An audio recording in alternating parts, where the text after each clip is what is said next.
दोस्तों, तो जैसे कि पिछले एपिसोड में हमने देखा कि बाकी के सब लोग तो प्यूरिफाइंग डिमोनिक लोटस फ्लेम के स्पेस से बाहर निकल गए थे। सिर्फ पीछे की तरफ जामियन और मिस जुनीर ही बची थी, जबकि हम देखते हैं कि प्यूरिफाइंग डिमोनिक लोटस फ्लेम यहाँ जामियन की बॉडी में प्यूरिफाइंग डिमोनिक लोटस फ्लेम के सामने खड़ा था, जहाँ वो काफी ज्यादा इमोशनल थे क्योंकि वो नहीं चाहते थे कि वो प्यूरिफाइंग डिमोनिक लोटस फ्लेम को खत्म करे, लेकिन अब उनके पास दूसरा कोई रास्ता नहीं बचा। वो जानते थे कि प्यूरिफाइंग डिमोनिक लोटस फ्लेम का गुस्सा कभी भी शांत नहीं होने वाला, इसलिए वो उसकी इंटेलिजेंस और मेमोरी को अपने साथ साथ मिटा देते हैं, जो सब जामियन और मिस जुनीर भी देख रहे थे। इसके बाद हम देखते हैं कि प्यूरिफाइंग डिमोनिक लोटस फ्लेम पूरी तरीके से एक प्योर न्यू बॉर्न जैसा हो जाता है, और जैसे ये हेवनली फ्लेम अभी अभी पैदा हुई हो। यहाँ पर हम देखते हैं कि जामियन उस प्यूरिफाइंग डिमोनिक लोटस फ्लेम को रिफाइन करने की कोशिश करना शुरू कर देता है, लेकिन अकेले ये काम करना जामियन के लिए काफी ज्यादा डिफिकल्ट हो रहा था। इसलिए हम देखते हैं कि जुनीर भी जामियन का साथ देते हुए उसके पास आकर बैठ गई, और ये दोनों मिलकर एक साथ प्यूरिफाइंग डिमोनिक लोटस फ्लेम को रिफाइन करना शुरू कर देते हैं।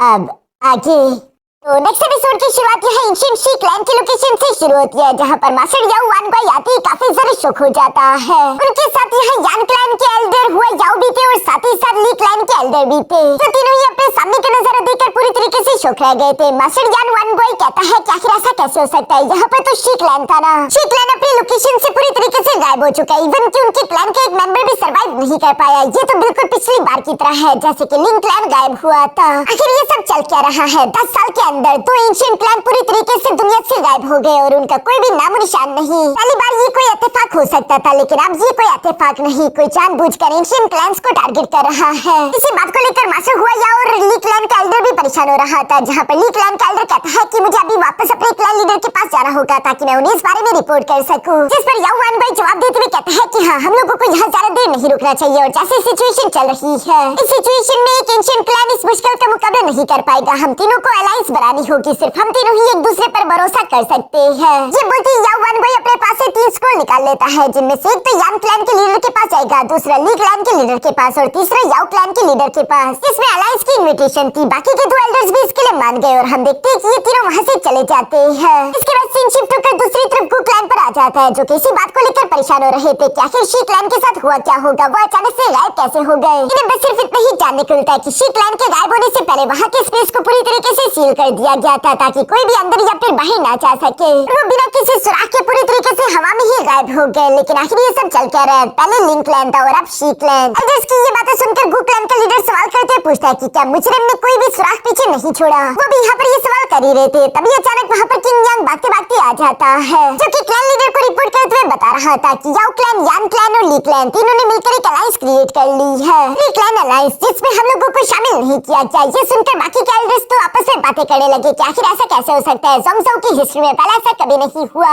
इवन कि वो लोग यहाँ किंग यांग से सवाल करते पूछते हैं कि क्या उन्होंने हमारे गु क्लैन के लिए इनविटेशन लेटर नहीं भिजवाया, जिस पर किंग यांग ना में जवाब देता है। ये सब सुनने के बाद क्लैन लीडर काफी ज्यादा परेशान हो गए थे, क्योंकि वो समझ गए थे कि बाकी के 3 क्लैन वाले अब हमारे गु क्लैन पर भी भरोसा नहीं करते। उन्होंने इस अलायंस के लिए हुन क्लैन और हमारे गु क्लैन दोनों को इनविटेशन नहीं भिजवाया, यानी कि उन्हें लगता है कि हुन क्लैन या फिर गु क्लैन दोनों में से एक ही कल्प्रेट होगा जिसने ये सारा काम किया है। जो सब सुनकर एक एल्डर गुस्सा करते हुए कहता है कि आखिर वो लोग ऐसा कैसे कर सकता है, हम लोगों ने हमेशा ईमानदारी के साथ काम किया, आखिर वो लोग हमें हुन क्लैन के साथ कैसे कंपेयर कर सकते हैं। दूसरा एल्डर भी इसी तरह की बात करते हुए कहता है कि हम लोगों की शी क्लैन या फिर लिंग क्लैन के साथ कोई भी दुश्मनी नहीं थी, तो आखिर वो लोग हम पर शक कैसे कर रहे हैं। मास्टर टेंगसुआन ये सारी बातें सुनते हुए किंग यांग से सवाल करके पूछता है कि क्लैन से बाहर जाने के बाद क्या तुम्हें हुन क्लैन की कोई भी मूवमेंट के बारे में खबर मिली? जिस पर किंग यांग जवाब देते हुए कहता है कि गु क्लैन से बाहर जाती मैंने अपने सारे के सारे एक्सपर्ट्स को पहले से ही हुन क्लैन पर नजर रखने को बोल दिया था, अगर वो लोग छोटी सी भी मूवमेंट करते हैं तो मुझे वो इस बारे में खबर करे। लेकिन सारे जासूसों के मुताबिक हुन क्लैन ने कोई भी मूवमेंट नहीं की। ये सारी बातें सुनते हुए गु क्लैन का लीडर खड़े होते हुए कहता है कि अब इन बातों का कोई फायदा नहीं, अगर बिना किसी सबूत के हम लोग एक दूसरे पर शक करते रहे तो इससे सिर्फ तबाही ही होगी और बिना वजह का नुकसान होगा। फिलहाल गु क्लैन सिर्फ एक ही काम कर सकता है कि वो खुद के डिफेंस को ज्यादा ताकतवर करे, हम लोगों को खुद की हिफाजत करने के लिए ये करना होगा, और यही मेरा ऑर्डर है। जो सुनकर सारे के सारे एल्डर्स हमें जवाब देते हैं, जिसके साथ गु क्लैन की ये मीटिंग खत्म हो गई। पीछे की तरफ मास्टर गु युआन को अपने मन ही मन में काफी गुस्सा रहा था, और वो हुन क्लैन का नाम लेता है।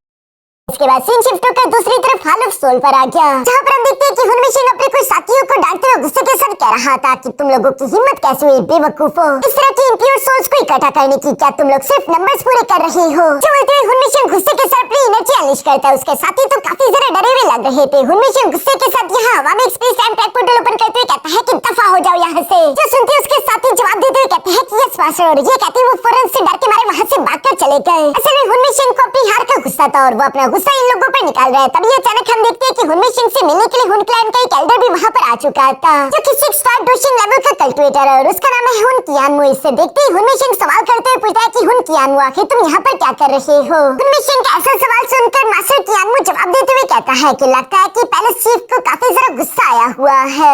ये गुस्सा इसी वजह से तो नहीं कि आपको एक बार फिर से हार का सामना करना पड़ा। हुनमी सिंह उन्हें जवाब देते हुए कहता है कि आप जैसे बड़े एल्डर खुद यहाँ पर चलकर आए, आपने मुझे बता दिया होता तो मैं खुद पर्सनली आपको आकर वेलकम करता। मैं आपको वेलकम करने की सही से तैयारियां नहीं कर पाया। हुन कियानमो तो जानते हैं कि हुनमी सिंह बात को बदलने की कोशिश कर रहा है, इसलिए वो मुस्कुराते हुए कहता है कि तुम प्यूरिफाइंग डिमोनिक लोटस फ्लेम को हासिल करने में फेल हो गए। एक के बाद एक हार का सामना तुम्हें करना पड़ रहा है। तुम्हारे सामने देखते ही देखते स्काई मैंशन अलायंस ताकतवर हो रहा है। तुम्हारी वजह से हमारी हुन क्लैन का जो एक बहुत बड़ा ग्रैंड प्लान है वो डिले हो रहा है। हॉल ऑफ सोल की आजकल की परफॉर्मेंस देखकर मुझे लगता है कि हॉल ऑफ सोल को जंग लग चुका है। हुनमी सिंह उनकी ये बात सुनकर सवाल करते पूछता है कि क्या मैंने अपने क्लैन की एक्सपेक्टेशन को फेल कर दिया है, क्योंकि तुम जब से यहाँ पर आए हो तब से कंप्लेन पर कंप्लेन ही करते जा रहे हो। हाँ, ये बस सच है कि मैं कुछ अर्से से सेकुलेशन में कल्ट्रेशन कर रहा था और हम लोगों को थोड़ी बहुत नाकामियां भी हुई, लेकिन तुम हर एक नाकामी हर एक चीज की गलती मुझ पर तो नहीं थोप सकते ना। जिस पर हुन कियानमो जवाब देते हुए कहता है कि अच्छा मैं समझ गया, मैं यहाँ पर तुम्हें कोई इल्जाम देने के लिए नहीं आया, बल्कि मैं यहाँ पर आया हूँ तुम्हें बताने के लिए जो कि प्यूरिफाइंग डिमोनिक लोटस फ्लेम का सील्ड स्पेस था,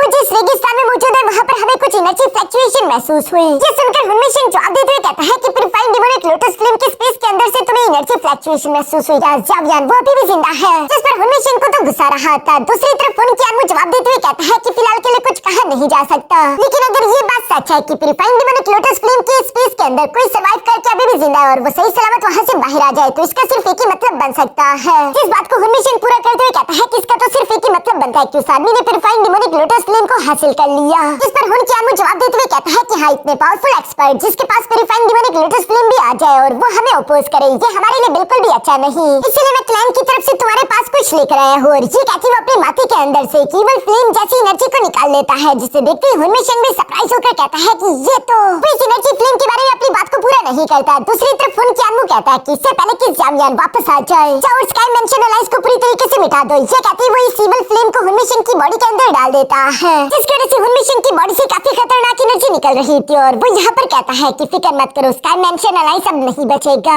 इसके बाद सीन शिफ्ट होकर दूसरी तरफ फॉलिंग स्टार पेविलियन पर आ जाता है, जहाँ पर हम मास्टर डियालो और मास्टर फेंगसुआन को देखते हैं। जी हम मास्टर फेंगसुआन मास्टर डियालो को बता रहा था कि पिछले 1 साल से हमारे स्काई मैंशन अलायंस की हॉल ऑफ सोल के साथ जंग चलती आ रही है, जिसकी वजह से हमारे सोल्जर्स की कॉम्बैट पावर भी पिछले 1 साल में काफी तेजी के साथ इंक्रीज हो गई। मास्टर डियालो उसकी बातें सुन रहे थे, तभी अचानक वो पीछे की तरफ देखते कि खतरनाक एनर्जी एक केव के अंदर से निकलते सीधे जाकर आसमान से टकराने लगी। ये पावरफुल एनर्जी असल में किसी और की बॉडी से नहीं बल्कि लिटिल फेरी डॉक्टर की बॉडी से अनलीश हो रही है, जिसका मतलब है कि पॉइजन गर्ल का भी लेवल ब्रेक थ्रू हो गया, वो भी यहाँ पर डोशिंग लेवल में इंटर कर चुकी है। इस तरह से पॉइजन गर्ल के बैक पर भी डोशिंग रिंग आ चुकी थी और वो दिखने में काफी जरा कूल लग रही है। मास्टर फेंगसुआन ये देखते हुए मास्टर डियालो से कहता है कि अब तो हमारे अलायंस के पास एक और डोशिंग लेवल का एक्सपर्ट आ गया, जिस पर मास्टर डियालो मुस्कुराकर जवाब देते हुए कहते हैं कि हाँ, इस एनर्जी फ्लक्चुएशन को महसूस करके मैं समझ सकता हूँ कि डीमन सेन के ब्लड एसेंस की मदद से पॉइजन गर्ल अपने लेवल को ब्रेक थ्रू करने में कामयाब हो गई। ये दोनों इसी तरह की बातें कर रहे थे। इसके बाद अंदर की तरफ जाते हुए अचानक मास्टर डियालो मास्टर फेंगसुआन से सवाल करते पूछता है कि क्या प्यूरिफाइंग डिमोनिक लोटस फ्लेम के स्पेस में कोई हलचल महसूस हुई है,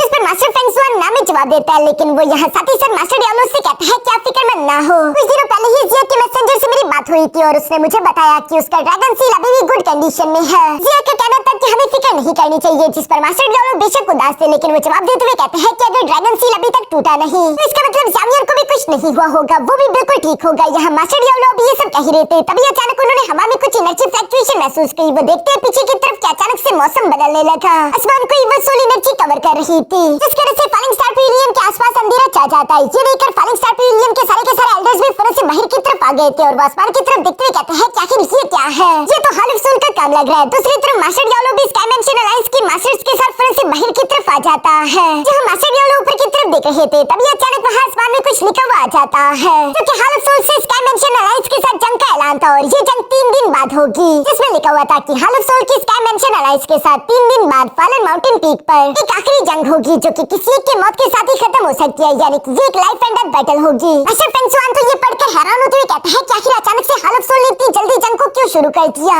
जिस पर मास्टर डियालो जवाब देते हुए कहता है कि हॉल ऑफ सोल हमेशा से अनप्रेडिक्टेबल और बहुत ही ज्यादा इंपल्सिव था, लेकिन वाकई में इस जंग का ऐलान करने में उन्होंने कुछ ज्यादा ही जल्दी कर दी है। जिस पर एल्डरलिन कहता है कि कहीं ऐसा तो नहीं कि हॉल ऑफ सोल को हुन क्लैन का सपोर्ट हासिल हो गया है। ये सुनकर वहीं पर मुझे मास्टर हुआ यून जो कि 2 स्टार डोशिंग लेवल पर पहुंच चुका था, वो भी जवाब देते हुए कहता है कि हाँ ये वाकई काफी अजीब है, क्योंकि अभी तो जंग का कोई भी टर्निंग पॉइंट भी दिखाई नहीं दिया। कोई नहीं जानता कि इस जंग को कौन जीतेगा, लेकिन फिर भी ये लोग हमसे जंग करना चाहते हैं और जंग को लेकर ये इतने सारे शोर और जल्दी में है। जिस पर मिस फेरी किंग जवाब देते हुए कहती है कि ये भी तो हो सकता है कि वो लोग हमें जानबूझकर चकमा देने की कोशिश कर रहे हो जब हम अपने फोर्सेस लेकर वहाँ फॉलन पीक पर जाए, तो पीछे से ये लोग हमारे स्काई मैंशन अलायंस के हेडक्वार्टर पर हमला कर दे। मास्टर डियाब्लो सब लोगों की बातें सुनकर जवाब देते हुए कहता है कि चाहे जो मर्जी हो लेकिन इस जंग को टाला नहीं जा सकता। इसलिए वो मास्टर फेंगजुआन से कहता है कि अगले 2 दिन में हमारे सारे के सारे सोल्जर्स को इकट्ठा करो और जासूसों से खबर का पता लगवाओ कि आखिर क्या चल रहा है, और साथ ही साथ प्यूरिफाइंग डिमोनिक लोटस फ्लेम के स्पेस डेजर्ट पर भी नजर रखना। जब तक ज़ावियन वापस नहीं आ जाता तब तक हमारे स्काई मैंशन अलायंस को टिक कर रहना होगा। इसके बाद सीन शिफ्ट होकर दूसरी तरफ डिमोनिक फ्लेम के स्पेस पर आ जाता है, जहाँ पर हम प्यूरिफाइंग डिमोनिक लोटस फ्लेम को देखते हैं और उसके अंदर एक एनर्जी का ककून बना हुआ था जिसके अंदर ज़ावियन और ज़मीर है। इन दोनों के बीच तो वहाँ पर बहुत कुछ हुआ है, लेकिन ऑफ कोर्स स्टूडियो हमें वो सब नहीं दिखाएगी क्योंकि चाइना में इस सीन्स पर बहुत ही ज्यादा स्ट्रिक्टनेस होती है, और वैसे मैंने स्टूडियो से यही एक्सपेक्ट किया था। अगर आप लोगों को वो सीन्स देखने हो तो आप लोग मानहुआ देख सकते हो जिसमें ज़ावियन और ज़मीर के लव सीन दिखाए गए थे। यहाँ पर अब हम देखते हैं कि वो ककून धीरे धीरे करके क्रैक होने लगा था और उसके अंदर से खतरनाक एनर्जी निकलते हुए सीधे जाकर आसमान से टकराने लगी। देखते देखते प्यूरिफाइंग डिमोनिक लोटस फ्लेम का वो प्लेटफॉर्म गायब होने लगा। ज़मीर और ज़ावियन उसके अंदर से बाहर की तरफ निकल आते हैं, जहाँ दोनों ही परफेक्टली फाइन थे, बल्कि साथ ही साथ इनके लेवल्स भी ब्रेक थ्रू हो गए थे। ज़मीर तो 4 स्टार डोशिंग लेवल पर पहुंच चुकी थी, जबकि दूसरी तरफ ज़ावियन 5 स्टार डोशिंग लेवल में इंटर कर चुका है, क्योंकि ज़ावियन ने प्यूरिफाइंग डिमोनिक लोटस फ्लेम को रिफाइन कर लिया था। ज़ावियन तो ये सब देखकर काफी ज्यादा खुश हो गया था। वो ज़मीर से कहता है कि तुम्हारा बहुत बहुत शुक्रिया, अगर तुम मेरी मदद ना करती तो मैं तो प्यूरिफाइंग डिमोनिक लोटस फ्लेम के बैकलैश की वजह से ही मारा जाता। सिर्फ तुम्हारी वजह से मैं उसे रिफाइन कर पाया। इस पर ज़मीर जवाब देते हुए कहती है कि शुक्रिया की कोई जरूरत नहीं, मैं वैसे भी यहाँ पर सिर्फ इसलिए रुकी थी ताकि मैं तुम्हारी मदद कर सकूं, और वैसे भी इससे मेरी विकल्पेशन को काफी ज्यादा फायदा हुआ है। ये सब कहते हुए ज़मीर मुस्कुरा रही थी। ज़ावियन को भी ये सब सुनकर अच्छा लगा।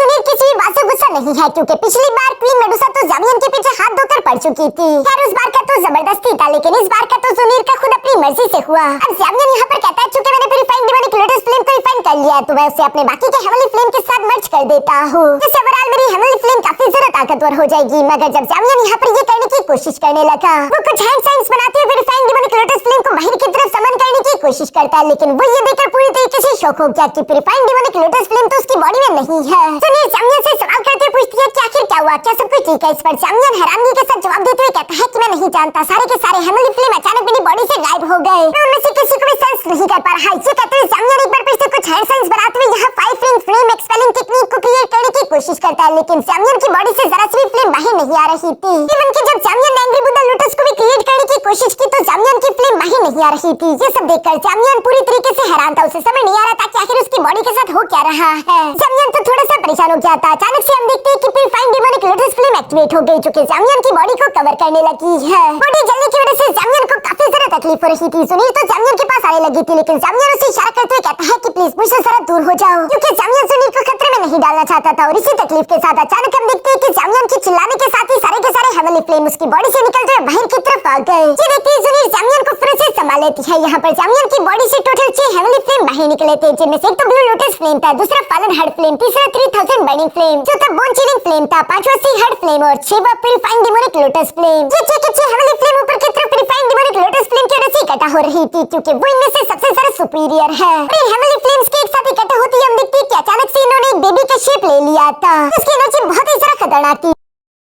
ज़ावियन और ज़मीर हैरानी के साथ उसे देख रहे थे। ये छोटा सा बच्चा जो कि हेवनली फ्लेम से बना हुआ है, ये दिखने में उस बड़े प्यूरिफाइंग डिमोनिक लोटस फ्लेम के बचपन का वर्जन दिखाई दे रहा है, लेकिन इसके पास कोई पुरानी मेमोरीज नहीं है, बल्कि मानो ये एक न्यू बच्चा जो कि अभी पैदा हुआ हो वही है। लेकिन इसकी स्ट्रेंथ का हिसाब आप लोग लगा नहीं सकते। ये छोटा पैकेट बड़ा धमाका है। ज़ावियन तो उस बच्चे को हैरानी के साथ देख रहा था कि आखिर ये सब है क्या। दूसरी तरफ वो बच्चा भी अपनी आंखें खोलने के बाद ज़ावियन और ज़मीर को अपने सामने देखता है, जहाँ वो ज़ावियन के साथ खुद के कनेक्शन को फील कर पा रहा था। इसलिए वो फिर से ज़ावियन के गले लगने की कोशिश कर रहा था, जैसे कि वो उसे अपना फादर समझ रहा हो। ज़ावियन भी उसे अपने हाथों से पकड़ लेता है। ये बच्चा बस सिर्फ एक ही अल्फाज कह सकता था, जीवा जीवा जीवा, इसका क्या मतलब है कोई नहीं जानता। साथ ही साथ ज़ावियन ने महसूस किया कि मैं इस बच्चे के साथ खुद के एक स्ट्रेंज कनेक्शन को फील कर पा रहा हूँ। ज़ावियन यहाँ पर उस बच्चे को पीछे की तरफ हटाते हुए कहता है कि आखिर तुम हो कौन। जिस पर तो वो बच्चा मुंह फुलाकर बैठ गया कि आखिर ये कितना बड़ा बेवकूफ है, इसे मालूम ही नहीं पड़ा। दूसरी तरफ ज़मीर यहाँ पर उस बच्चे को देखते हुए कहती है कि इस बच्चे के पास काफी ज्यादा स्ट्रॉन्ग हेवनली फ्लेम का ऑरा है। कहीं ऐसा तो नहीं कि ये एक new born flame flame spirit है जो कि तुम्हारे बहुत सारे हेवनली फ्लेम की फ्यूजन से बना हो। ये सब सुनते ही वो बच्चा खुश होते हुए हमें सर हिलाने लगा। साथ ही वो जुनीर को बहुत ही प्यार से देख रहा था, जिस पर जुनीर कहती है कि हैरानगी की बात तो यह है कि मैं इस बच्चे के अंदर अपने गोल्डन एम्परर इंसिनरेटिंग हेवनली फ्लेम को भी सेंस कर पा रही हूँ। उसके भी थोड़ी बहुत रेशेस इस बच्चे के अंदर मौजूद है। ये सुनकर जामियन जवाब देते हुए कहता है कि जब प्यूरिफाइंग डिमोनिक लोटस फ्लेम को प्यूरिफाई करने में तुम मेरी मदद कर रही थी, तो तब तुमने उस प्रोसेस के दौरान अपने गोल्डन एम्परर इंसिनरेटिंग हेवनली फ्लेम का इस्तेमाल किया था। शायद उसी वजह से थोड़ा बहुत उस फ्लेम का भी एसेंस यहाँ पर इस बच्चे की बॉडी के अंदर मर्ज हो चुका है। ये सब बोलते हुए जामियन यहाँ पर उस बच्चे के सर पर हाथ लगाता है, जिससे टच करती जामियन की उंगली पर हेवनली फ्लेम लग गई थी, यानी कि ये बच्चा प्योर हेवनली फ्लेम से ही बना है। सुनील ये सब देखते हुए जामियन को बताती है कि मैंने अपने फादर से सुना था कि बस सिर्फ कुछ ही अमाउंट के हेवनली फ्लेम्स होते हैं जो कि फिजिकल बॉडी को अटेन कर पाए। मुझे लगता है कि ये छोटा बच्चा फ्लेम स्पिरिट तुम्हारी हेवनली फ्लेम से अभी जन्मा है, इसमें तुम्हारी सारी हेवनली फ्लेम्स मर्ज हो चुकी है। ये सुनकर जामियन परेशान होते हुए कहता है कि अगर ऐसा हो गया, मेरी सारी हेवनली फ्लेम मर्ज होकर इस फॉर्म में आ चुकी है, फिर तो ये अच्छा नहीं हुआ। आखिर मैं अपने एंग्री बुद्धा लोटस फ्लेम को कैसे क्रिएट करूंगा? तो सुनकर वो बच्चा बहुत ही प्यार से जामियन की तरफ देखते हुए कहता है कि ये वही बात, जैसे कि वो उससे कहना चाह रहा हो कि बस सिर्फ इतनी सी बात। और ये कहती है उस बच्चे ने अपने पावर्स को इकट्ठा करते हुए सिर्फ एक ही सेकंड के अंदर यहाँ अपने हाथ में एक angry Buddha lotus flame create कर दिया था, जिसे देखकर तो जामियन की आंखें पटी की पटी रह जाती है। वो हैरान होते हुए कहता है कि ये तो एंग्री बुद्धा लोटस फ्लेम है और इस बच्चे ने सिर्फ एक सेकंड के अंदर इसे क्रिएट कर दिया। ये तो इस टेक्निक में मेरा भी बाप निकला। ये सुनकर सुनील भी मुस्कुराते हुए जामियन से कहती है, लगता है कि इस बच्चे ने तुम्हारे सारे के सारे सीक्रेट टेक्निक भी मास्टर कर लिए हैं। इस पर वो बच्चा खुश होते हुए हमें सर हिलाता है। साथ ही हम देखते हैं कि उस बच्चे ने एक बार फिर से अपनी पावर्स एक्टिवेट करना शुरू कर दी थी और वो इस बार 5-6 सेकंड लगाते हुए यहाँ पर हवा में पूरे 10 angry Buddha lotus flame create कर देता है। जो देखकर तो जामियन और भी सारा शौक हो गया था। उसे समझ नहीं आ रहा था कि आखिर ये बच्चा है या फिर मॉन्स्टर, क्योंकि मुझे एक एंग्री बुद्धा लोटस को क्रिएट करने में इतना सारा समय लग जाता है, जबकि इतने सारे हेवनली फ्लेम लोटस को क्रिएट करने में पता नहीं मुझे कितना सारा समय लगेगा। और इस बच्चे ने सिर्फ कुछ ही सेकंड्स के अंदर ये कर दिखाया। 10 एंग्री बुद्धा लोटस कितने सारा खतरनाक होते हैं। अगर मैंने इन 10 एंग्री बुद्धा लोटस को कंबाइन करके एक destructive angry Buddha lotus create किया तो उसकी स्ट्रेंथ का तो अंदाजा ही नहीं लगाया जा सकेगा। जामियन ने बस सिर्फ ये सोचा था, लेकिन चूंकि उस बच्चे का माइंड जामियन के साथ कनेक्टेड है और जामियन जो भी सोचेगा वो बच्चा बिल्कुल वैसे ही करेगा, तो जामियन के यहाँ पर ये सोचते साथ ही उस बच्चे ने वो 10 angry Buddha lotus flame combine करके एक बड़े से giant destructive angry Buddha lotus में कन्वर्ट कर दिए थे, जिससे वो फ्लेम स्पिरिट हवा की ऊंचाइयों में लेकर जाते हुए ब्लास्ट करवा देती है। इवन कि वो डिस्ट्रक्टिव एंग्री बुद्धा लोटस इतनी हवा की ऊंचाइयों में ब्लास्ट किया था, फिर भी उसकी एनर्जी इफेक्ट के कारण जामियन और सुनील दोनों ही पीछे की तरफ धकेले गए। तो सब करने के बाद वो फ्लेम स्पिरिट उड़ते हुए फिर से जामियन के सामने आ जाता है और वो फ्लेक्स करते हुए खड़ा हो चुका था। जामियन भी उससे इंप्रेस होते हुए कहता है कि वाओ, तुमने तो वाकई मुझे सरप्राइज कर दिया है। ये कहते हुए जामियन उसे प्यार करते हुए कहता है कि मुझे माफ कर देना, मुझे तुम पर शक ही नहीं करना चाहिए था। और साथ ही जामियन को ये बात भी समझ आ गई थी कि अगर मैं किसी भी चीज के बारे में सोचता हूँ, मुझे इस बच्चे को कमांड देने की जरूरत नहीं, ये फौरन मेरे ऑर्डर को पूरा कर देता है, जो कि और भी ज्यादा बेहतर है क्योंकि फाइट के दौरान ये बच्चा जामियन को असिस्ट करेगा और जामियन अपनी हेवनली फ्लेम की एब्सोल्यूट पीक पावर का इस्तेमाल कर पाएगा, वो भी बिना ज्यादा मेहनत के। इस पर वो बच्चा भी खुश होते हुए जामियन के आसपास घूम रहा था। जुनीर उस बच्चे को देखते हुए कहती है कि ये बच्चा काफी ज्यादा इंटेलिजेंट है और फ्यूचर में तो ये इससे भी ज्यादा ग्रो करेगा, क्यों ना हम इस बच्चे को एक प्यारा सा नाम दे दे। जिस पर वो बच्चा खुश होते हुए हमें सर हिलाने लगा, क्योंकि अपने नाम के लिए तो बहुत ही ज्यादा एक्साइटेड था। वो फिर से जामियन के सामने आते हुए कहता है कि ये वाह, जो सुनकर जामियन भी कहता है कि ये बच्चा हर वक्त ये करता रहता है, क्यों ना हम इस बच्चे को अब से लिटिल ये कहकर पुकारे। इस पर तो वो बच्चा मुंह लटकाकर दूसरी तरफ मुड़ जाता है और वो भी अपने मन में सोच रहा होगा कि भला ये क्या बात हुई, मैं फाफा कर रहा होता तो क्या ये मेरा नाम फा रख देता। चूंकि अब जामियन ने उसका नाम रख दिया था, इसलिए वो बहुत ही प्यार से लिटिल ये के सर पर हाथ फेरते हुए कहता है कि चलो भी लिटिल ये, अब हमें यहाँ से निकलना है। इसमें लिटिल ये एक लंबी सांस लेते हुए मुंह बनाकर फिर से जामियन की बॉडी के अंदर चला गया। दूसरी तरफ जुनीर मुस्कुराते हुए जामियन से कहती है कि तुमने तो अब बच्चों को भी बुली करना शुरू कर दिया है। इस पर जामियन मुस्कुराने लगा। साथ ही वो जुनीर से कहता है कि यहाँ इस रिफाइनिंग प्रोसेस और कल्टीवेशन में हमें काफी अरसा गुजर गया, अब हमें यहाँ से निकलना चाहिए ताकि हम वापस जा सके। हमारी फैमिली और हमारे दोस्त हमारे लिए परेशान हो रहे होंगे। इस पर जुनीर जवाब देते हुए कहती है कि हाँ, मेरी गू क्लैन में तो भोकाल मच चुका होगा, वैसे भी वापस जाने के बाद मुझे अपने फादर को यहाँ रुकने के लिए एक्सप्लेनेशन भी तो देनी होगी। जो सब जामियन भी सुन रहा था और वो अपने एक हाथ के इशारे से हवा में बड़ा सा space time track portal open कर देता है और वो जुनीर से कहने लगा कि चलो अब हम यहाँ से चलते हैं। जो सुनते ही जामियन और जुनीर दोनों स्पेस टाइम ट्रैक पोर्टल का इस्तेमाल करते वहाँ से रवाना हो गए और यहीं से जबरदस्त सीन के साथ हमारा ये एपिसोड यहीं पर खत्म हो जाता है।